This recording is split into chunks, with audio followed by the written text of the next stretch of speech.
You're listening to DraftKings Network.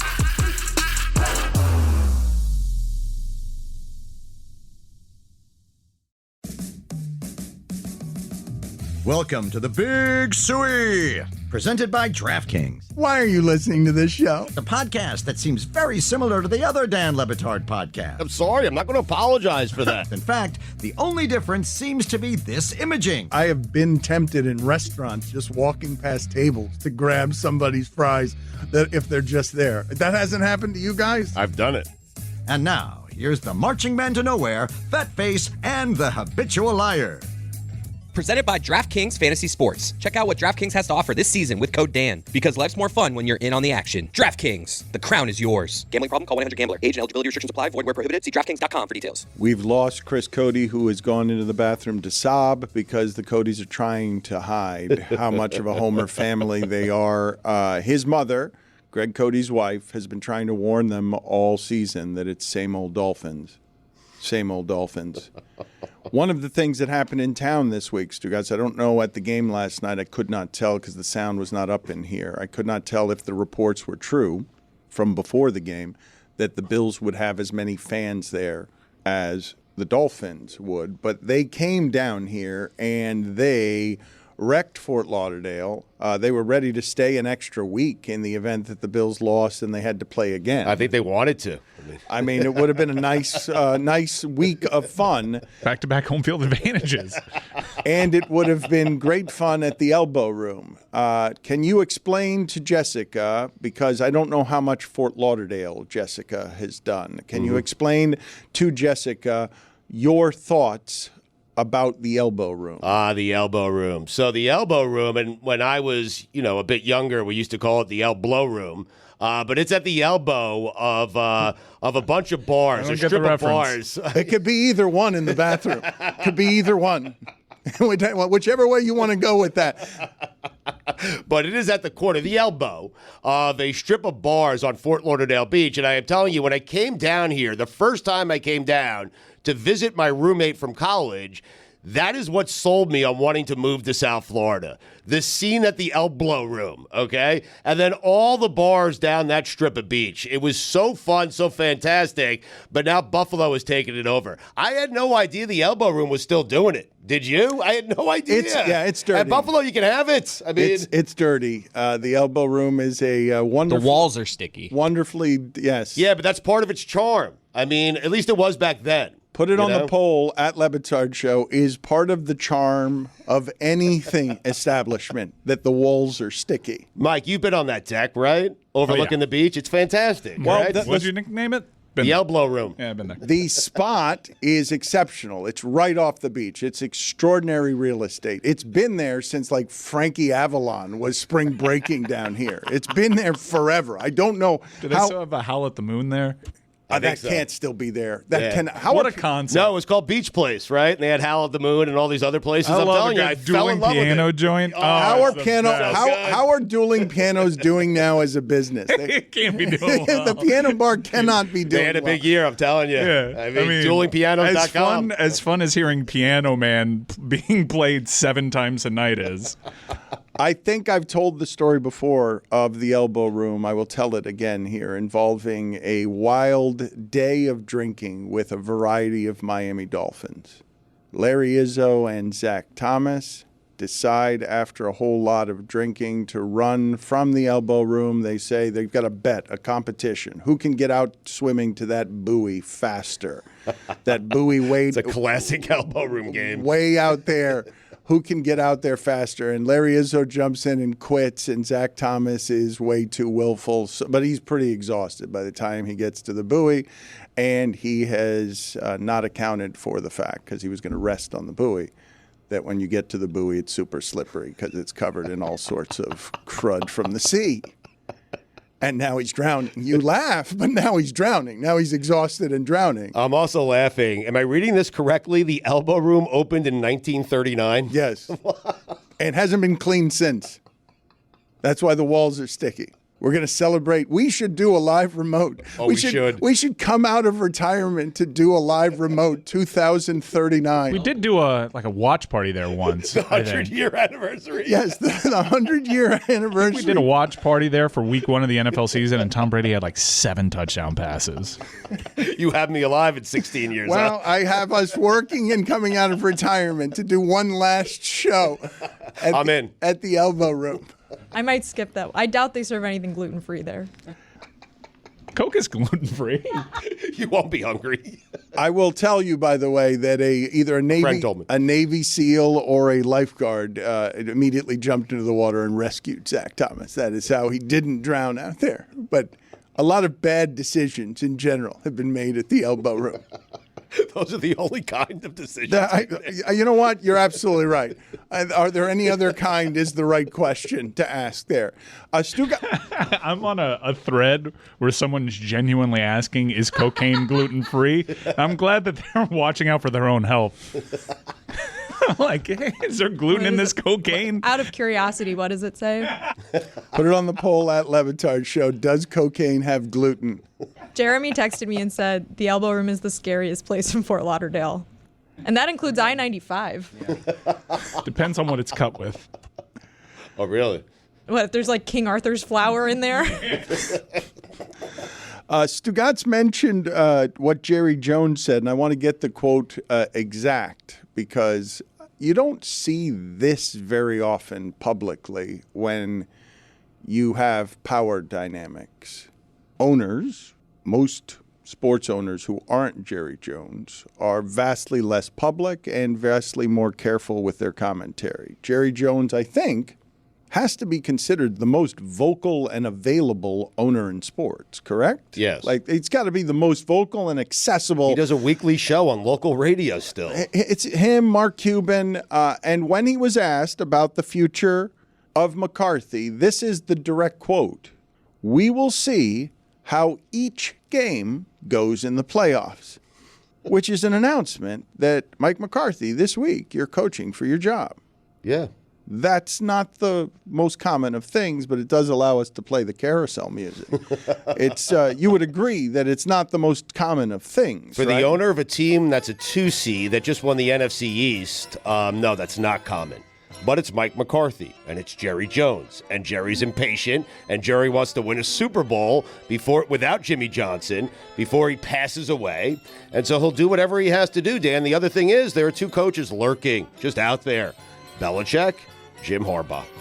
I mean, Jim Harbaugh's last act as college coach may be to win the national championship and then flee the sport after telling everybody that his solution to college football is take everyone who's making a lot of money off of college football now and cut their salaries, including himself, by 5 or 10%.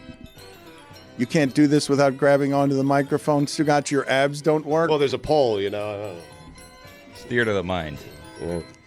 Billy's is still broken. It's a damn thing.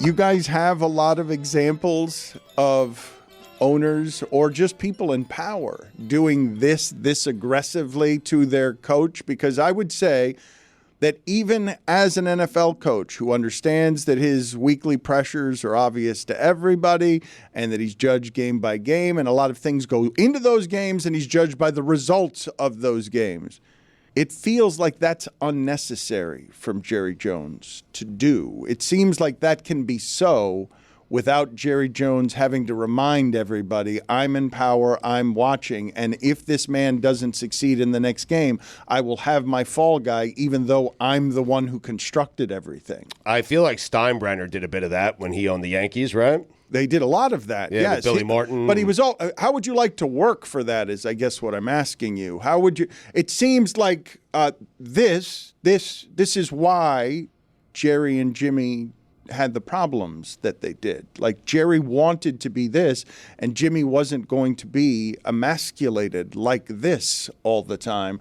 And I don't know that Belichick can work for this person. Well, I don't think Belichick would take the job if Jerry's going to act like this. But what do you mean if Jerry's going to act like this? He would say, Jerry, if you're going to do any of this stuff, he can't insure himself of that, but he has to tell Jerry on the front end, I'm not coming here if you're going to be like this. If you're going to be Jerry? Yes. Like, let me be Bill. You hired me to be Bill Belichick. But you understand what I'm saying there, though, right? You understand that you're saying that if Belichick calls Jerry Jones would want to make that change, especially if they lose in the next game. But on Belichick's terms, and Belichick would have the leverage, Dan, because if he's coming off a playoff loss again with Mike McCarthy, then Belichick has to say, hey, I'm the guy that can win you the Super Bowl. I've won 6 of them, but you need to shut up if you want me to come there. You think that's a possible thing? If Jerry's desperate enough to win a Super Bowl. Does anyone listening to the sound of my voice think it's a possible thing to tell Jerry Jones to not be Jerry Jones? He hired Parcells, didn't he? That seems like a bad idea. The Dan Le Batard Show with Stugotz is sponsored by BetterHelp. Around New Year's, we get obsessed with how to change ourselves instead of just expanding on what we're already doing right. Therapy can be helpful for personal growth, managing mental health challenges, improving relationships, or coping with life's changes. Embarking on therapy in the new year can be a positive and transformative step for many individuals. Personal growth and change take time. Be patient with yourself and acknowledge the progress no matter how small. Therapy helps you find your strengths so you can ditch all the extreme resolutions and make changes that really stick. If you're thinking of starting therapy, give BetterHelp a try. It's entirely online, designed to be convenient, flexible, and suited to your schedule. Just fill out a brief questionnaire to get matched with a licensed therapist and switch therapists at any time for no additional charge. Therapy helps you find your strengths so you can ditch the extreme resolutions and make changes that really stick. Celebrate the progress you've already made. Visit BetterHelp.com/DLB today to get 10% off your first month. That's BetterHelp, HELP.com/DLB. Dan Le Batard. Oh, I think Larry Fitzgerald's on the green right there. Stugotz. That's Alfonso Ribeiro. How do you think that Larry Fitzgerald and the son. Oh, the son. To be fair. To be fair. All right, whatever. Alfonso Ribeiro has a great ass. This is the Dan Le Batard Show with the Stugotz. Stugotz, will you please go Genesis. outside and get with Genesis so that we can get your many top 5 lists? Genesis has to go home. It's late. Me too. It's been tiring for her. She works on a lot of bodies around here, and we will get. Stugotz has a number of top 5 lists that he is ready to get to, and this is going to hurt him. By the way, he doesn't know how much this is going to hurt because Stugotz has not been taking care of himself in any way. What should we order? What can we tell Genesis to really let her know? The hammies are an absolute brutality. Extra. The hammies, yeah. Give him Genesis, the hammies. give him the good stuff. Ooh. Give him the good stuff. No. The good stuff. Okay. When she grabs your ankle and then kind of spins it around with her foot inside of the deepest part of your hamstring. How do people survive that? The calves are pretty tough too when she goes digging through the calves. But Stugotz is putting his headsets on, and he's going to give us a bunch of top 5 lists, and we're getting all the good stuff that we usually go to God Bless Football. God Bless Football is a monster. Billy and Stugotz are going to be right back here in the morning breaking down football at an absurd hour. He's going to give us the good stuff right now, though. He's got the top 5 coaches with the most pressure on them in the playoffs. I can hear him breathing, so I think his mic's on. Yeah, he's. My God. All right, Stugotz. Oh, there's Barrios. Use your hands. The double hammy. Oh, but Barrios didn't get there. Will he go for it? 4th and short is zone 23. Just hold on, Stugotz. We'll get back to you. Okay. Hold on, Stugotz. We're going to get right back to you. We will, in fact, just leave your microphone on, but we will get back to you. He won't go for it on his own 23, will he? I predict a punt. Billy, what does Barrios have now? Has he gotten over 13.5 yards? No, he's at 9 right now. Yeah. Almost got that. That's how you got to extend. Oh, they are. Wow, punting. they're putting a little fake ski. No, he'd just go for it if they were going to go for it. Why run some sort of funky play? I wonder what the new analytics say. The new analytics couldn't say that you go for that from your own 23, right? Great. It's less than a yard. It's less than a yard. I think it is. Not when you're going for the tie. Let me check the punt or go Twitter. All right. This is a good camera angle on Stugotz, and Stugotz is ready to go. Stugotz, where would you like to start? The coaches with the most amount of pressure on them headed into Did you guys turn on a different mic? All right, hold on a second. We You got gave him a Chris different Cody, mic. It was working before.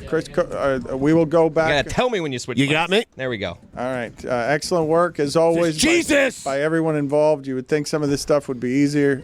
Where are we, Stugotz, with your top 5 list? Genesis's foot is in my ass right now. It's killing me, Dan. Deeper. Yes, deeper, Genesis. But she's just getting Do it with your hands. She's just starting. Ah! She's just Oh, Thank God that he's spot right there. Thank God he's wearing underwear. I'm not joking. Stop it. Dan, top 5 coaches with the most amount of pressure on them headed into the postseason. I just had chicken wings. I mean, number 5, or do we have OLIs? Nope, just 5, Dano. number 5. Kyle Shanahan. 1 seed in the NFC, has a bye week. If not now, when for Kyle Shanahan? Jesus, this hurts. Number 4. Nick Sirianni. Philadelphia is starting to turn on Sirianni, Dan. I have a question for you. What if Belichick calls the Eagles tomorrow morning, huh?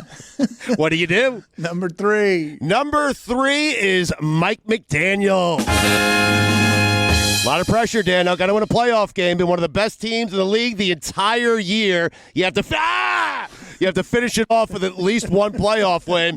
If not, Dan, you might be on the hot seat. And what if Belichick calls Stephen Ross in the morning? Number 2. Number 2, Mike McCarthy, Dan. Better win a playoff game or he's fired, and Belichick will take that job in a heartbeat. We can see your underwear now. Oh, yeah. Let me pull my pants up. Jesus, Genesis. Thank God for boxers. Yeah. Okay, start again. Where was I? Hold on. Hold on a second. Where did I leave off? Mike McCarthy? No, yeah, number 1. Number 1 is Mike Tomlin. Dan. Really? I mix the playoffs every year, winning season. How about you win more than one Super Bowl? How about that? Try that out. That's shocking. Yeah. That's a truly It's shocking. my list. Yeah. All right, so is this top 5 coaches with the least pressure? This is the top 5 coaches with the least amount of pressure headed into the fucking playoffs. I would think that Tomlin. I would be Tom. Genesis. It makes no sense.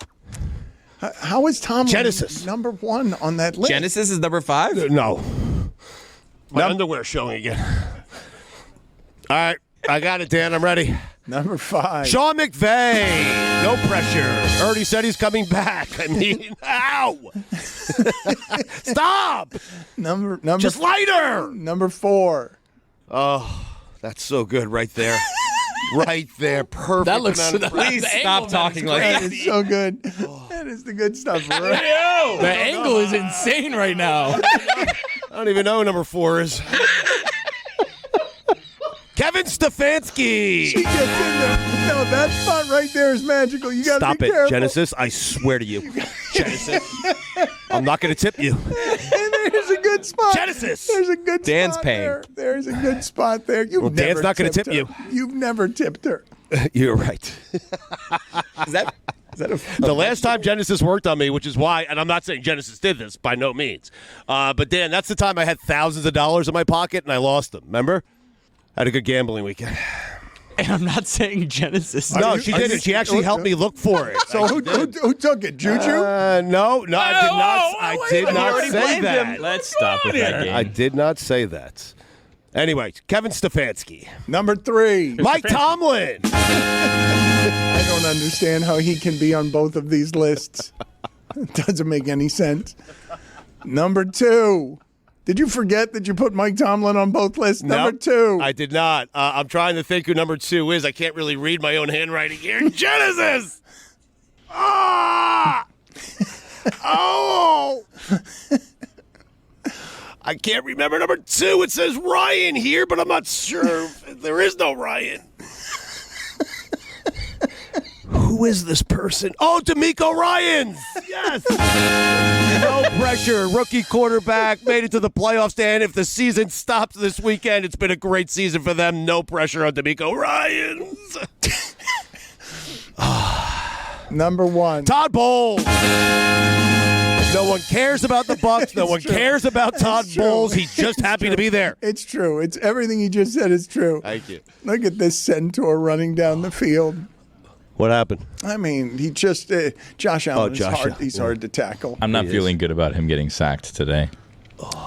Getting sacked again, right? They got him once. Yeah, they got him once already. Was it Wilkins? No, it was Baker. Wow. Ooh, that feels good. Right there. A little less pressure. Number 5, we're doing top 5 quarterbacks now with the most pressure on them. Yes, these are the top 5 quarterbacks, Stan, with the most pressure headed into the postseason. You know what, Stugotz? I think I'm doing this wrong. I think we should probably go least pressure first. Okay. I think we should go least pressure first. So let's go with number 5, least pressure quarterback. Go ahead. Number 5, the least amount of pressure headed into the postseason for quarterbacks. Number 5, Jared Goff. The Lions they're so miserable for so long, Dan, and he's just happy to be there. They're happy to be there. Ow! Number 4. C.J. Stroud. No pressure whatsoever. None. A rookie quarterback, Dan. They're just happy to be there. No one's getting fired. No one from that team is getting fired. This season was not supposed to happen, and it happened for the Texans. Genesis, you better lighten up. That's a big first down right there. We're playing for the tie, though. We're playing for the tie. We're not. Not all of us. A Bills touchdown here is gets good. us. Where are we? Number 3, Stugotz. Joe Flacco. That's crazy. No pressure, and even if there was, he wouldn't feel it. I mean, oh, that's so good. Oh. Ooh. All right, these noises are getting odd. Oh, Dallas Kincaid. Number 2. Baker Mayfield. Again, no one cares about the Bucks. No one cares about Bulls. No one thinks they should be in the postseason. And here they are, taking on the Eagles and Jalen Hurts. Zero pressure. Mr. Guns, this is tons of pressure. This is the best Tampa Bay Bucks analysis that there has been nationally. Like, no one cares. It doesn't matter. No one cares. Yep. No. It's such a rare thing to say about a playoff team. I suppose we could say it about the Steelers too, but we wouldn't dare, correct? Because they've got Tomlin and I wouldn't dare say anything bad about Mike Tomlin. Are you kidding me? I mean, Dan, you do want a Bucks-Browns Super Bowl, though, right? I mean, imagine that. Oh, is that our friend? That's Dallas the move, Kincaid Dan. That's again? the move. Oh, Dallas again. Ow. And where are you? Number 2? Number 1, Dan. Number 1. Least amount of pressure, Mason Rudolph. And no pressure on that guy whatsoever. He's their third-string quarterback, and no one thought Mason Rudolph would ever play again. Ow!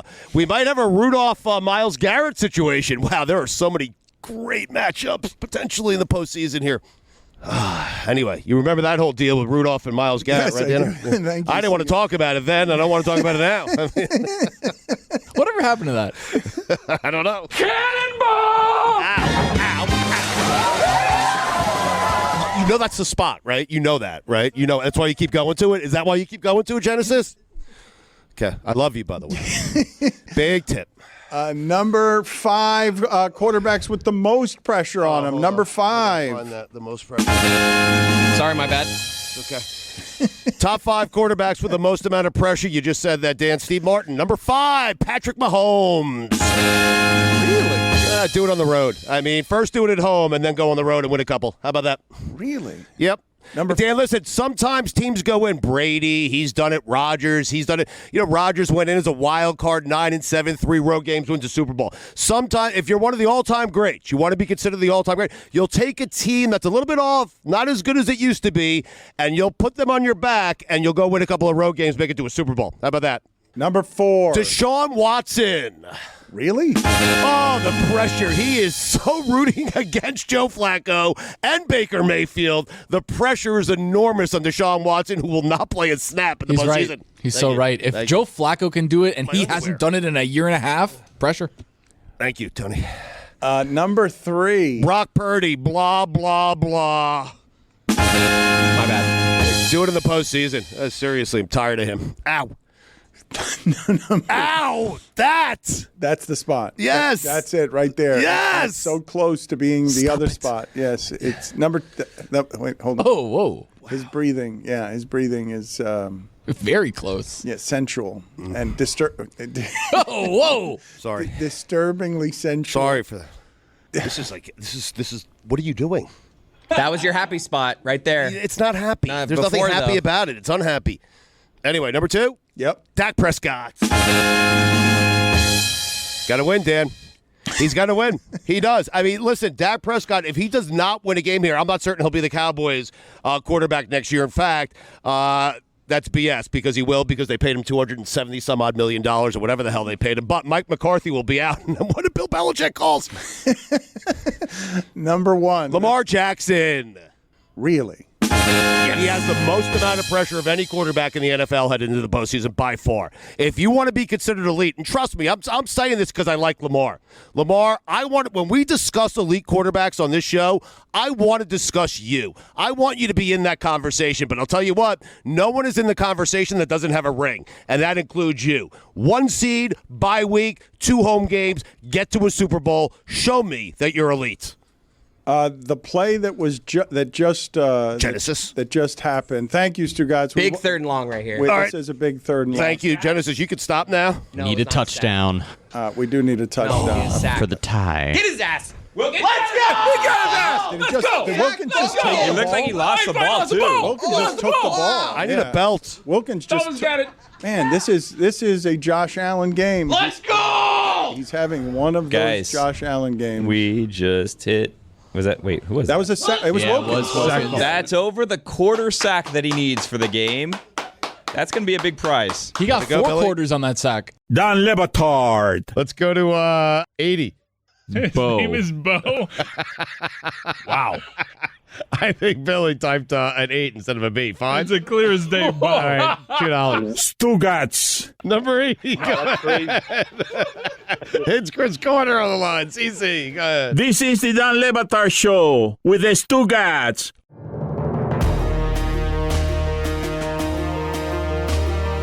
Thank you again to everybody who enjoyed the evening with us last night with the watch party. We are on fumes here, many of us, many of the people in the support staff. We're coming out of a segment, Stugotz, celebrating you getting mashed. Jessica. Sore today, man. Jessica, unfortunately, has missed the last few times that Genesis has been around. I think Genesis is Jessica's favorite part about South Florida, one of the most redeeming things she has found here. And you've missed like her last 5 or 6 times here. It's ridiculous. I'm sorry. What happened to your hamstrings, those Stugotz? Like, what's sore today? Everything. I mean, my back, my hamstrings, upper thigh. I'm trying to work it out, Mike. It will work itself out. Rough night last night. Working out the phlegm in your throat? Yeah, my Marlboro throat. Red Yeah, just stuck right in there, huh? It's just Yeah, stuck but Dan, there. you know, here's the thing. I needed it, I wanted it, and now I'm sore. And my upper thigh, she found a place right below my buttocks, okay? Upper thigh area, right near the ankle. She found a place that is so, like a pressure point. And she kept digging her toes in, digging her toes in, digging her toes in. She should use her hands. That's my only criticism of Genesis. Too much power with the toes. Too much power with the feet. Yeah. I'm hurting today. I'm supposed to feel better the next day, and I just feel sore. You That's want all. her hand asking you how your uncle is? It's a fair point. But I'm hurting today, Dan. It's a fine point.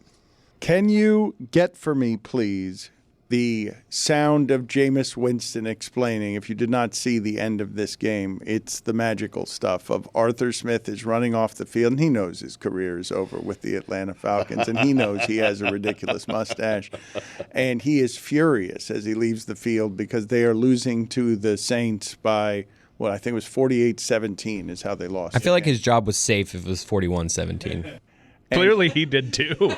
And he is mad because the Saints evidently overruled their coach. Their coach asked for victory formation. Well, Jameis did. Yeah, They got an interception all the way down to the 1-yard line. They could have just kneeled it out. Jamal Williams, who hasn't had a touch, led the league in touchdowns last year, hasn't had one all season. So Jameis wanted to get a TD for his guy. And this is him in the locker room after the game before having a respect off with a reporter. Here's just Jameis explaining after the game, we just wanted to do whatever we wanted to do. The play was victory, but I also explained to DA that it was a team decision, and I think when you have a team morale, and I asked the guys, I said, guys, like, what do you want to do? We know how much Jamal means to this team, and I understood from DA's perspective, so I give him that. But DA didn't condone that at all. You know, he didn't. However, we decided as a team to do it, and man, we got an interception to the 1 yard line. You know, like, so if we would have scored, would it still would have been disrespectful? I think it should be forgotten, especially when the score is already 41-17. So I don't know how much worse it can get. But I got a ton of respect for Arthur Smith and the coach that he is. I think they do some incredible things. I didn't want to disrespect him. That was not my intention. My intention was to lead the team that I've been with the entire year. And we made a collective decision that we wanted to get one of our guys who they fight with blood, sweat, and tears every game in the end zone. And I'm going to feel good about that. What a teammate, and what a smile. I mean, Chris Cody says that is his favorite quote in all of sports. Not just that. There's just something about him, man. Yeah. Well, he is cartoonishly exaggerated with his eyes and his face, and when he says he agrees with something he's saying and smiles at you and nods, it's just he's right up there with Jim Carrey's greatest physical comedians I've ever seen. Put it on the poll, please, at Le Batard Show. Is Jameis Winston right up there with Jim Carrey as one of the greatest physical comedians you've ever seen? Let's watch him and hear him have a respect off with a reporter who's asking him, Stugotz, because he makes a good point when he says, yeah, we were insubordinate with our coach. Totally insubordinate. He wasn't with it. But would it have been disrespectful if we had just scored on the interception? Because we could have done that. Regret that? Well, you do have to play these guys twice a year. That's all I'm saying. We already played them twice. I know, but I'm talking about the future. You know, somebody's got to play these guys twice a year. That's all. How do you feel about it? Tell me how you feel about it. Not good. Why don't you feel good about it? Because you got to play these guys twice a year. But what about it makes you not feel good about it? The head coach tells you to kneel it out. You're asking my opinion? Yes. I think you should have kneeled it out. Okay. Well, I'm just telling you as respectfully as I can. You answer my question as respectfully as you could, and I'm telling you as respectfully as I can that I respectfully disagree with you. That's all. You disagree with me or the entire team? Whoever made that decision. Okay. So you disagree with the entire team. So thank you. No, I'm just being honest and respectful. And that's what I'm attempting to do too. Yes. And that's what I am doing. So, yes. Turn the tables on him, man. Everyone was respectful. I just want that out there. I think that these guys should do this more often as a move. Just put the reporter on the spot and turn it around with, well, what do you think? Tell me respectfully. Respectfully. Tell me all of your thoughts on this. We are going to see so many reporters fall apart in the face of that pressure. You disagree with me or the entire team? Answering the same question they're asking? That's correct. Yes. And well, let's see, what is your answer to that? Before I answer that, why don't you tell me how you think I should answer that if you were me? Because the team, I told you guys this story about Edgerrin James. There was a victory formation called by, I believe the coach was Jim Mora Sr., I believe that was his coach, and he was supposed to just take a handoff and go down, I guess, or Peyton Manning was in on it because he knows Edgerrin James, but it was not supposed to be Edgerrin James runs as hard as he can for a touchdown in a situation where if he had fumbled, it would have caused them a problem. And Edgerrin James's response was, if you don't want me to score touchdowns, do not put incentive clauses in my contract that have me scoring touchdowns. Do not tell me what. But these players are grown men. They can do much of what they want in a situation like that where their coach doesn't have any control over what it is that happens after he's requested the play. Dennis Allen apologized right after the game, saying that's not me, that's not us, and I apologize to the Falcons and Arthur Smith, but Jameis covered all his bases. Like, he did a good thing by a teammate, Jamal Williams, and he covered his coach by saying, hey, it was us, not him. That's a great job by Jameis Winston. He's a great teammate. He is. But do you have to respect Arthur Smith's final moments? You play him twice a year, Dan. Not Arthur Smith anymore, you don't. Well, that's true. But Desmond Ritter won't forget. I mean, Desmond Ritter and Heineke might not forget. And Kyle Pitts might have a revenge game of 3 catches for 19 yards to show you about his fury. But what difference does it end up making in the long haul? None. It's just Arthur Smith's end of his career is as embarrassing as you can get, where your final act as a coach is to yell at the other coach for scoring too many points against you. I could be wrong, but does that touchdown even feel that good? That's a good point. When you've gone from 17-1, and it's a pity one at the end. It is a pity one. It's a total pity one. But you had 17 last year. You were a special player last year. Well, when we talk about some of the things in this sport, let's examine something else for a second when we're talking about the difference between a yard, not about respect, but the way that we view some of these people. I have a whole bunch of people who are writing in saying that my analysis of Josh Allen's game is off because I mentioned that he made the kind of decisions you need to beat Josh Allen. And many people are pointing out correctly that he was otherwise great. He was otherwise great. Other than the 3 turnovers, he had 67 rushing yards, so he was their best running back. And that's a huge value, Stugotz. He and Lamar Jackson are a huge value because they eliminate your need for a running back, or they can makes him even more disposable. It's what Chris wishes Tua could do. But if I'd said to you before the game, here's what I'm going to give you, Dolphins, from Josh Allen. I'm going to guarantee it before the game. I'm going to give you 2 interceptions. I'm going to give you a fumble. And I'm going to give you a disaster at the end of the first half. And I'm going to give you a total of 14 points from your quarterback and your offense. You take it. I mean... Yeah. You think you win the game. The Dolphins, with a limited, injured defense, did the same strategy of, we will let you get the 300 yards.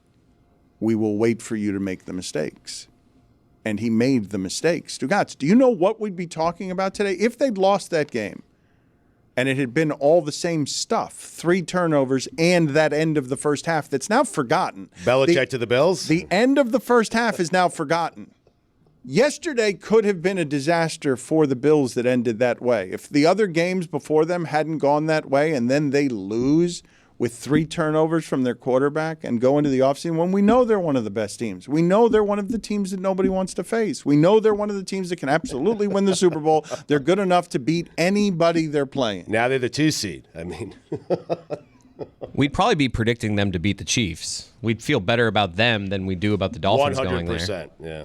Like, I get what you're saying. It's reckless. Like, I don't know, but I still think we'd feel pretty good about them going into Kansas City. I want to apologize here. I've been apologizing a lot lately to a lot of people. I called this weekend the concussion doctor that we called at midnight to talk about Tua about murder charges, to apologize How's the to trial him. going? And I want to apologize to... Did you apologize to Stephen A. Smith, too? Not yet, no. I'm going to apologize here to Taylor for betraying him by telling a story I did not know that he wanted told. But now that we're here, Taylor, can you tell more completely what happened with you and Roy Williams? Yep, and to tie up a loose end, Arthur Smith, Tar Heel.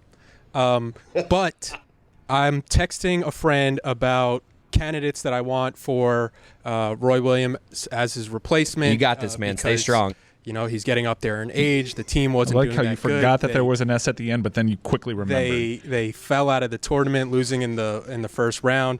So I'm coming up with this list. I text my friend. Don't hear anything back after an hour, which was kind of weird because we were going back and forth. I can hear your fearful and then breaths. I check the messages, and I just see Roy Williams' name in the top of the text, and my heart sank. Does he have his read receipts on? What's your friend's name, Ray? No, I just... Roy William. No, completely. Name's not even close. Kyle. I just went to the search, typed in my messages. I typed in Roy because I was thinking I had Roy Williams on my brain. That's a dumb move, and man. Yeah, I've seen him since, and he never brought it up, but it was... Why does he sound so scared? I am. Paid actor portrayal. I didn't see it coming. Life can be so unpredictable. After losing my dad, it made me think about my family if something were to happen to me. The mortgage, car payments, and all the other bills. Even things like our annual summer vacation would be out of reach. I had heard about life insurance through Ethos and how easy it was to get coverage. They were right. I knew it was time to stop putting it off and get life insurance right now. I got on my computer and went to ethoslife.com. In just 10 minutes, I was covered. And boom, family protected. Thanks to Ethos, my family won't have to worry about the bills if the unpredictable happens to me. Ethos, fast and easy online term life insurance. Up to $2 million in coverage with no medical exam. Some policies as low as $1 a day. Answer a few health questions and get your free quote at ethoslife.com/audio. That's ethoslife.com/audio.